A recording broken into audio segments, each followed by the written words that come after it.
കഴക്കൂട്ടത്ത് കഴിഞ്ഞ 10 വർഷക്കാലം ജനപ്രതിനിധിയായിരുന്ന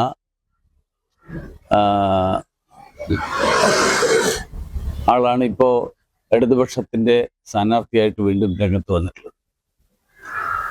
അതോടൊപ്പം കോൺഗ്രസിൻ്റെ ശക്തനായിട്ടുള്ള ഒരു സ്ഥാനാർത്ഥിയുണ്ട്. അതുകൊണ്ട് തന്നെ ഈ തെരഞ്ഞെടുപ്പ് ഒരു ശക്തമായിട്ടുള്ള ത്രികോണ മത്സരം നടക്കുന്ന ഒരു തെരഞ്ഞെടുപ്പാണ്. ജനങ്ങളെ സംബന്ധിച്ചോളം ജനങ്ങൾ നേരിടുന്ന നിരവധി പ്രശ്നങ്ങൾ, കുടിവെള്ളം തൊട്ട് വെള്ളക്കെട്ടിൻ്റെ പ്രശ്നങ്ങൾ, മാലിന്യ നിർമ്മാർജ്ജനത്തിൻ്റെ പ്രശ്നങ്ങൾ, ഇതെല്ലാം ജനങ്ങൾ നേരിടുന്ന പ്രശ്നമാണ്. കാർഷിക മേഖലയിൽ കാട്ടുപന്നിയുടെ ശല്യം. അപ്പോൾ ഈ പ്രശ്നങ്ങൾ ഒരു വശത്ത് വലിയ വികസനം ഉണ്ടാക്കി എന്ന് അവകാശപ്പെടുമ്പോഴും 10 വർഷക്കാലം MLA ആയിരുന്നതിന് ശേഷവും ഈ പ്രശ്നങ്ങൾ ജനങ്ങൾ നേരിടുന്നു എന്ന് പറയുമ്പോൾ ഈ വികസനം എന്നുള്ള അവകാശവാദത്തിൻ്റെ പൊള്ളത്തരമാണ് വ്യക്തമാകുന്നത്. അതുകൊണ്ട് ദേശീയ ജനാധിപത്യ സഖ്യം ജനങ്ങളുടെ മുന്നിൽ വെക്കുന്ന ആശയം ഈ സാഹചര്യത്തിൽ മാറ്റം ഉണ്ടാക്കിയെടുക്കാൻ വേണ്ടി, ജനങ്ങളുടെ അടിസ്ഥാന ആവശ്യങ്ങൾ നിറവേറ്റപ്പെടാൻ വേണ്ടി, അതിനു വേണ്ടിയിട്ട് ദേശീയ ജനാധിപത്യ സഖ്യത്തിന് വോട്ട് രേഖപ്പെടുത്തി വിജയിപ്പിക്കണം എന്നുള്ളതാണ്.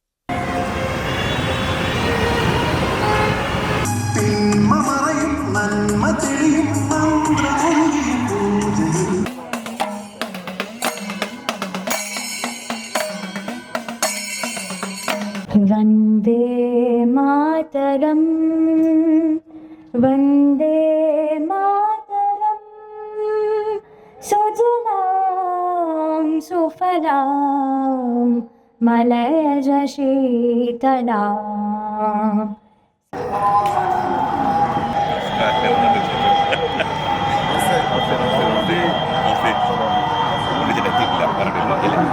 അദ്ദേഹത്തിനെ ഞാൻ ആദരപൂർവ്വം ഈ പരിപാടിയിലേക്ക് സ്വാഗതം ചെയ്തുകൊള്ളുന്നു. ദേശീയ ജനാധിപത്യ സഖ്യത്തിൻ്റെ സ്ഥാനാർത്ഥി മുൻ കേന്ദ്രമന്ത്രി ആയിട്ടുള്ള ശ്രീ വി മുരളീധരൻ, BJPയുടെ കേരള ഘടകത്തിൻ്റെ പ്രഭാരിയും മുൻ കേന്ദ്രമന്ത്രിയുമായിട്ടുള്ള ശ്രീ പ്രകാശ് ജാവേദ്കർജി, മുൻ കേന്ദ്രമന്ത്രിയും ലോക്സഭാ അംഗവുമായിട്ടുള്ള ഡോക്ടർ ഭഗവത് കാരാട്ട്, തിരുവനന്തപുരം നഗരത്തിൻ്റെ ആദരണീയനായ mayor Shri VV Rajesh G,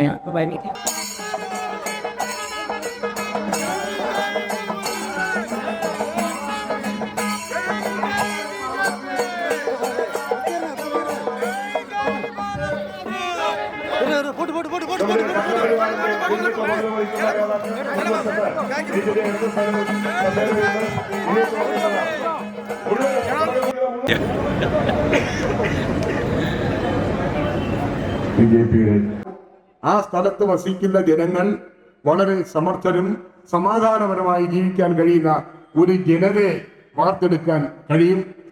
അതിനൊരു ഉദാഹരണമാണ് ഇന്ന് ഇന്ത്യ ഭരിക്കുന്ന ഇന്ത്യൻ പ്രധാനമന്ത്രി.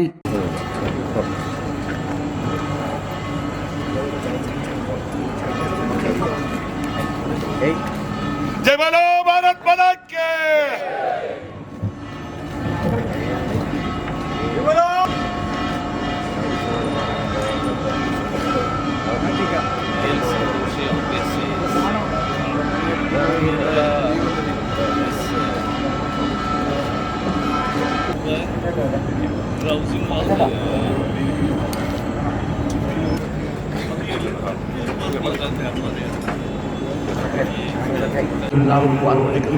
Namaskaram.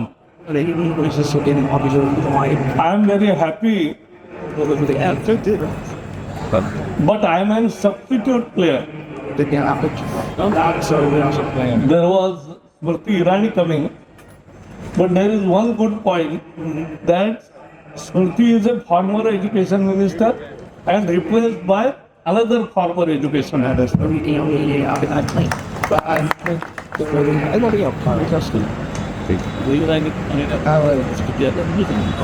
എല്ലാവർക്കും നമസ്കാരം. ഞാനിവിടെ ഒരു പകരക്കാരനായി വന്നിരിക്കുകയാണ്. പക്ഷെ അതിലൊരു നല്ല കാര്യമുണ്ട്. ഒരു പഴയ വിദ്യാഭ്യാസ മന്ത്രിക്ക് പകരം മറ്റൊരു പഴയ വിദ്യാഭ്യാസ മന്ത്രിയാണ് വന്നിട്ടുള്ളത്. Last 2 weeks, I'm amused to read everyday's newspapers. They contain UDF says LDF is the B team of BJP. Second day, LDF says UDF is the B team of BJP. So, who is number one? A party is BJP. Because both have accepted each other as B team. So we are A team. And therefore, this is a different election. And I will explain how it is different. LDF, UDF, there was no alternative in the bipolar politics. So, once LDF, once UDF, once LDF, once UDF.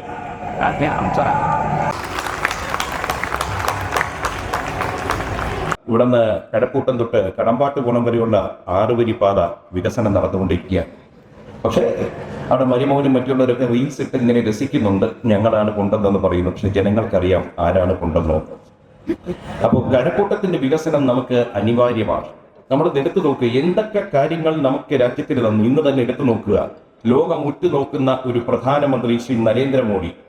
അതായത് ഇന്നിപ്പോൾ യുദ്ധം നടക്കുന്ന Iran ആയിക്കോട്ടെ Israel ആയിക്കോട്ടെ, 2 പേരോടും ഒരേ സമയം സംസാരിക്കാൻ കഴിവുള്ള ഒരു പ്രധാനമന്ത്രി. ഹോർമൂസ് കടലിടുക്കിലൂടെ ഒരു കപ്പലിന് പോലും പോകാൻ വയ്യാത്ത അവസ്ഥയിൽ ഭാരതത്തിന്റെ കപ്പലുകൾ നിരന്തരം നീങ്ങുന്നു. നമ്മുടെ ഗ്യാസിനും എണ്ണയ്ക്കും നിർബാധം ഒരു തടസ്സവുമില്ലാതെ വിതരണം നടക്കുന്നു. യുദ്ധസമാനമായ സാഹചര്യങ്ങൾ ഇതിന് മുൻപുണ്ടായി. യുക്രൈനും റഷ്യയും തമ്മിലുണ്ടായപ്പോഴും മണിക്കൂറുകൾ നിർത്തിവെച്ച് നമ്മുടെ വിദ്യാർത്ഥികളെ അവിടുന്ന് കൊണ്ടുവരാൻ പറ്റും. അന്നെല്ലാം ഈ പ്രധാനമന്ത്രിയുടെ കൂടെ വർക്ക് ചെയ്ത് സഹകരിച്ച ഒരു കേന്ദ്ര സഹമന്ത്രിയാണ് നമ്മുടെ ഇന്നത്തെ സ്ഥാനാർത്ഥിയായ വി മുരളീധരൻ, അല്ലെങ്കിൽ സ്നേഹത്തോടെ വിളിക്കുന്ന മുരളിച്ചൻ. അപ്പൊ നമുക്ക് പലതും സാധിക്കും. കാരണം വെച്ചാൽ കൊറോണ കാലത്തായിക്കോട്ടെ, യുദ്ധ സാഹചര്യം ഉണ്ടായപ്പോഴായിക്കോട്ടെ, ഗൾഫിൽ നിന്നും മറ്റ് സ്ഥലങ്ങളിൽ നിന്നും 67,000-ഓളം ആളുകളെ ഇങ്ങ് സംരക്ഷിച്ചു കൊണ്ടുവരാൻ മുന്നിൽ നിന്നത് മുരളിച്ചേട്ടനായിരുന്നു. അപ്പൊ നമുക്ക് പലതും നേടിയെടുക്കണം കടക്കൂട്ടത്തിനായിട്ട്. ഇവിടെ ഇപ്പൊ ഇങ്ങോട്ട് വരുമ്പോൾ തന്നെ ശ്രീ കടകംപള്ളി അദ്ദേഹത്തിന്റെ ഒരു പോസ്റ്ററുണ്ട്. 3200 കോടിയുടെ വികസനം നടത്തിയതൊക്കെ എഴുതിയിട്ടുണ്ട്. നമുക്കൊക്കെ അറിയാം, അദ്ദേഹത്തിന്റെ പല ഓഡിയോയിലും വന്നിട്ടുണ്ട്. അദ്ദേഹത്തോട് സഹകരിക്കുന്ന ആൾക്കാർക്ക് ഒരു റെയിൻകോട്ട് പോലും നേരെ പോയി വാങ്ങി കൊടുക്കാത്ത ആളാണ് 3200 കോടിയുടെ കാര്യങ്ങളൊക്കെ പറയുന്നത്. നമ്മളെ സംബന്ധിച്ച് ഇന്ന് നമുക്ക് വികസനം വേണം. കടക്കൂട്ടത്ത് ഈ വിചാരിക്കുന്ന കാര്യങ്ങൾക്കാണ് നടക്കണമെന്ന് ഇന്ന് നരേന്ദ്രമോദിജിയുമായിട്ട് ബന്ധപ്പെട്ട ഒരു വ്യക്തി ജയിച്ചു വരേണ്ടതാണ്.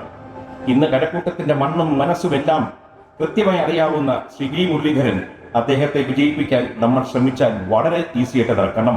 ഇതുപോലൊരു സാഹചര്യം നമ്മുടെ മുന്നിൽ ഉണ്ടായിട്ടില്ല. അതുകൊണ്ട് പ്രിയ സഹോദരി സഹോദരങ്ങളെ, നമ്മളെല്ലാവരും പ്രവർത്തിച്ചുകൊണ്ടിരിക്കുക. ഇതിന്റെ കൂടെ ഒരു ചെറിയ കാര്യം ചെയ്താൽ ഈ വരുന്ന 9-10 ദിവസം മാത്രമേ ഇനി ബാക്കിയുള്ളൂ. ഈ 9-10 ദിവസങ്ങളിൽ നമ്മൾ ഇപ്പൊ വർക്ക് ചെയ്യുന്നുണ്ടെങ്കിലും 1 മണിക്കൂർ കൂടി നമ്മളൊന്ന് ശ്രമിക്കണം. കാരണം നമ്മൾ പലപ്പോഴും അടുത്തെത്തി തോറ്റുപോയവരാണ്. ഇനി അങ്ങനെ വരരുത്. കാരണം 5 കൊല്ലമാണ് പിന്നെ നമ്മുടെ കയ്യിൽ നിന്ന് പോകുന്നത്. ആ 5 കൊല്ലം 50 കൊല്ലത്തിന്റെ എഫക്റ്റാണ് നമുക്ക് നടത്തുന്നത്. കാരണം നമ്മുടെ തലമുറയ്ക്ക് അർഹപ്പെട്ട പലതും നഷ്ടപ്പെട്ടവരാണ്. അതുകൊണ്ട് അടുത്ത തലമുറയ്ക്കെങ്കിലും നന്മ നേടിക്കൊടുക്കാൻ നമ്മൾ ഓരോരുത്തരും വിചാരിച്ചാൽ മതി. കാരണം വിശ്വാസികളെ കണ്ട് നമ്മൾ ഓരോരുത്തരും പറഞ്ഞു കഴിഞ്ഞാൽ, കോൺഗ്രസ് ആയിക്കോട്ടെ കമ്മ്യൂണിസ്റ്റ് ആയിക്കോട്ടെ, അവരിലുള്ള വിശ്വാസികൾ ഇത്തവണ നമുക്ക് വോട്ട് തരുമെന്നുള്ള തെളിവാണ് ഇവിടെ ഇരിക്കുന്ന മേയർ ശ്രീ വി രാജേഷ്. നമ്മൾ പോലും വിചാരിക്കാത്തൊരു വിജയം നമുക്ക് നേടിത്തന്നു. അപ്പോൾ അതേ വ്യക്തികളിലെത്തും അതേ മനുഷ്യർക്കുമാണ് നമ്മൾ സമീപിക്കുന്നത്. അതുകൊണ്ട് ഈ വരുന്ന ദിവസങ്ങളിൽ 1 മണിക്കൂർ കൂടി ജീവിതത്തിൽ നമ്മൾ ഒന്നുകൂടി ചെലവഴിച്ചാൽ നമുക്ക് ഈ കടക്കൂട്ടത്തിൽ നിന്ന് നമ്മുടെ പ്രിയങ്കരനായ മുരളിച്ചേട്ടനെ വിജയിപ്പിച്ചെടുക്കാമെന്ന് പൂർണ്ണ വിശ്വാസമുണ്ട്. ദയവായി 1 മണിക്കൂർ കൂടി വർക്ക് ചെയ്യണമെന്ന് വിനീതമായി അഭ്യർത്ഥിച്ചുകൊണ്ട് എന്റെ വാക്കുകൾ അവസാനിപ്പിക്കുന്നു. നന്ദി, നമസ്തേ. ഈ മണ്ഡലത്തിന്റെ ഇൻചാർജും പാർട്ടിയുടെ ജില്ലാ വൈസ് പ്രസിഡന്റുമായ ശ്രീ ശ്രീവരാഹ വിജയൻ എന്നിവരെ ആദരപൂർവ്വം ഞാൻ ക്ഷണിച്ചുകൊള്ളുന്നു. ജയ് ബോലോ ഭാരത് മാതാക്ക്! വിജയിക്കട്ടെ, വിജയിക്കട്ടെ! വി മുരളീധരൻ വിജയിക്കട്ടെ! പൊന്നിന്താമരം വിരിയട്ടെ! അനന്തപുരിയിൽ വിരിയട്ടെ! കഴക്കൂട്ടത്ത് വിരിയട്ടെ! ജയ് ഇന്ന് തിരുവനന്തപുരം കോർപ്പറേഷനിലെ ജനങ്ങൾ അനുഭവിക്കുന്ന ഏറ്റവും പ്രധാനപ്പെട്ട ബുദ്ധിമുട്ടുകളിൽ ഒന്ന് ഈ വാർഡ് വിഭജനം നടന്നല്ലോ. വാർഡ് വിഭജനം നടന്നപ്പോഴേക്കും അവരുടെ ഒക്കെ തന്നെ വീട് നമ്പർ മാറിയിരിക്കുക. കഴക്കൂട്ടത്ത് മാത്രമല്ല, തിരുവനന്തപുരം കോർപ്പറേഷനിൽ പാർലമെന്റ് തെരഞ്ഞെടുപ്പിൽ BJP ലീഡ് ചെയ്തതുകൊണ്ട് BJP ലീഡ് ചെയ്ത ആ ടീമിൽ നമ്മൾ നന്നായിട്ട് പലയിടത്തും ലീഡ് ചെയ്തു. ആ വാർഡുകളെയൊക്കെ തന്നെ വെട്ടിമുറിച്ചുകൊണ്ട് തിരുവനന്തപുരം കോർപ്പറേഷനിലെ ഭരണം നിലനിർത്തുവാൻ വേണ്ടി CPM കേരളത്തിലെടുത്ത തീരുമാനം കാരണം എല്ലാ വാർഡുകളും വിഭജിച്ചപ്പോഴേക്കും വീടുകളുടെ നമ്പർ മാറി. ജനങ്ങൾക്ക് ഇന്ന് പുതിയ നമ്പർ ഇട്ട് കിട്ടാത്തത് കൊണ്ട് ഒരുപാട് ബുദ്ധിമുട്ട് അനുഭവിക്കുന്നുണ്ട്. നിരവധി വർഷങ്ങളെടുക്കും അത് പൂർത്തിയാക്കാൻ. ഞാനത് കഴക്കൂട്ടം നിയോജക മണ്ഡലത്തിന്റെ പ്രസംഗത്തിന്റെ ആദ്യ ഭാഗത്ത് പറയുവാൻ കാരണം ഈ ബുദ്ധിമുട്ട് തിരുവനന്തപുരത്ത് ഉണ്ടാക്കിയതിന്റെ സൂത്രധാരന്മാരിൽ ഒരാളാണ് കഴക്കൂട്ടത്ത് മത്സരിക്കുന്ന LDF MLA. കാരണം തിരുവനന്തപുരം കോർപ്പറേഷനിലെ വാർഡുകൾ വിഭജനം നടന്നപ്പോഴേക്കും ഏറ്റവും കൂടുതൽ വാർഡ് വിഭജനം നടത്തിയത് കഴക്കൂട്ടം നിയോജക മണ്ഡലത്തിലായിരുന്നു. അത് മാർക്സിസ്റ്റ് പാർട്ടിക്ക് ആ വാർഡുകളൊക്കെ നിലനിർത്തുവാൻ വേണ്ടിയായിരുന്നു ജനങ്ങളെയൊക്കെ തന്നെ ഇത്രയും ബുദ്ധിമുട്ടിലേക്ക് വലിച്ചടിപ്പിച്ചത്. 2026 തെരഞ്ഞെടുപ്പിന്റെ പ്രാധാന്യത്തെക്കുറിച്ച് ബഹുമാനനായിട്ടുള്ള പ്രകാശ് ജാവ്ദേക്കർജി നമ്മളോട് സൂചിപ്പിച്ചു. ഈ തെരഞ്ഞെടുപ്പ് കേരളത്തെ സംബന്ധിച്ചിടത്തോളം ഏറ്റവും നിർണായകമായിട്ടുള്ള ഒരു തെരഞ്ഞെടുപ്പാണ്. കേരളത്തിന്റെ വികസനം, രണ്ട് മുന്നണികളുടെ മാറി മാറിയുള്ള ഭരണത്തിൽ മുരടിച്ചുപോയ സംസ്ഥാനത്തിന്റെ വികസനം, ആ വികസനം സാധ്യമാക്കുന്ന ഒരു വിധിയെഴുത്ത്, ആ വിധിയെഴുത്ത് ഈ തെരഞ്ഞെടുപ്പിൽ ഉണ്ടാകണം എന്നുള്ളതാണ് ദേശീയ ജനാധിപത്യ സഖ്യം നമ്മുടെ നാട്ടിലെ ജനങ്ങളോട് അഭ്യർത്ഥിക്കുന്നത്. വ്യക്തിപരമായി എനിക്ക് നിങ്ങളോട് എല്ലാവരോടും പറയാനുള്ളത്, 2016 ഞാനിവിടെ ഈ കഴക്കൂട്ടം മണ്ഡലത്തിലെ ജനങ്ങളുടെ അംഗീകാരത്തിന് വേണ്ടിയിട്ട് ഭാരതീയ ജനതാ പാർട്ടിയുടെ ദേശീയ ജനാധിപത്യ സഖ്യത്തിന്റെ പ്രതിനിധി എന്നുള്ള നിലയിൽ അംഗീകാരത്തിന് വേണ്ടിയിട്ട് ഞാൻ മത്സരിച്ചിരുന്നു. അന്ന് ചുരുങ്ങിയ വോട്ടുകൾക്കാണ് ഭാരതീയ ജനതാ പാർട്ടിയും ദേശീയ ജനാധിപത്യ സഖ്യവും ഈ തെരഞ്ഞെടുപ്പിൽ അന്നത്തെ തെരഞ്ഞെടുപ്പിൽ പരാജയപ്പെട്ടു. 10 വർഷക്കാലം അതിനുശേഷം ഇടതുപക്ഷ മുന്നണിക്ക് കേരളം ഭരിക്കാനുള്ള അവസരമുണ്ടായി. ഇടതുപക്ഷ മുന്നണിയുടെ പ്രതിനിധി ഈ മണ്ഡലത്തെ പ്രതിനിധീകരിച്ചു. ഞാൻ ഈ കഴിഞ്ഞ ദിവസങ്ങളിൽ ഈ മണ്ഡലത്തിന്റെ വിവിധ പ്രദേശങ്ങളിൽ സഞ്ചരിച്ചപ്പോൾ അവിടെയൊക്കെയുള്ള അമ്മമാരോടും സഹോദരിമാരോടും ഒക്കെ സംസാരിച്ചപ്പോൾ അവരോട് ഞാൻ ചോദിച്ചു, നിങ്ങളുടെ നേരിടുന്ന ഏറ്റവും കാതലായിട്ടുള്ള പ്രശ്നം എന്താണ്? പലപ്പോഴും മാധ്യമ പ്രവർത്തകർ ചോദിക്കാറുണ്ട്, നിങ്ങൾ തിരഞ്ഞെടുക്കപ്പെടുകയാണെങ്കിൽ എന്താണ് കഴക്കൂട്ടത്തിന് നിങ്ങൾക്ക് വാഗ്ദാനം ചെയ്യാൻ കഴിയുക? ഞാൻ സംസാരിച്ച മുഴുവൻ ആളുകളും എന്നോട് സൂചിപ്പിച്ചിട്ടുള്ള ഏറ്റവും അടിസ്ഥാന പ്രശ്നം കുടിവെള്ളം കിട്ടുന്നില്ല എന്നുള്ള പ്രശ്നമാണ്. കുടിവെള്ളം തിരുവനന്തപുരം നഗരത്തിലെ കേരളത്തിലെ ഏറ്റവും വേഗതയിൽ വികസിച്ചുകൊണ്ടിരിക്കുന്ന പ്രദേശം, ആ പ്രദേശത്ത് കുടിവെള്ള ക്ഷാമം നേരിടുന്നു എന്നുള്ളത് ഈ അവകാശവാദങ്ങൾ മുഴുവൻ പൊള്ളയാണ് എന്ന് വ്യക്തമാക്കുന്നതാണ്. കൂടുതൽ വാർത്തകളും വിശേഷങ്ങളും നേരിട്ട് ലഭിക്കാൻ ജനങ്ങളിൽ നിന്ന് ജനങ്ങളിലേക്ക് ജനഭൂമി ന്യൂസ് സബ്സ്ക്രൈബ് ചെയ്യൂ. ബെൽ ബട്ടൺ അമർത്താനും മറക്കരുത്.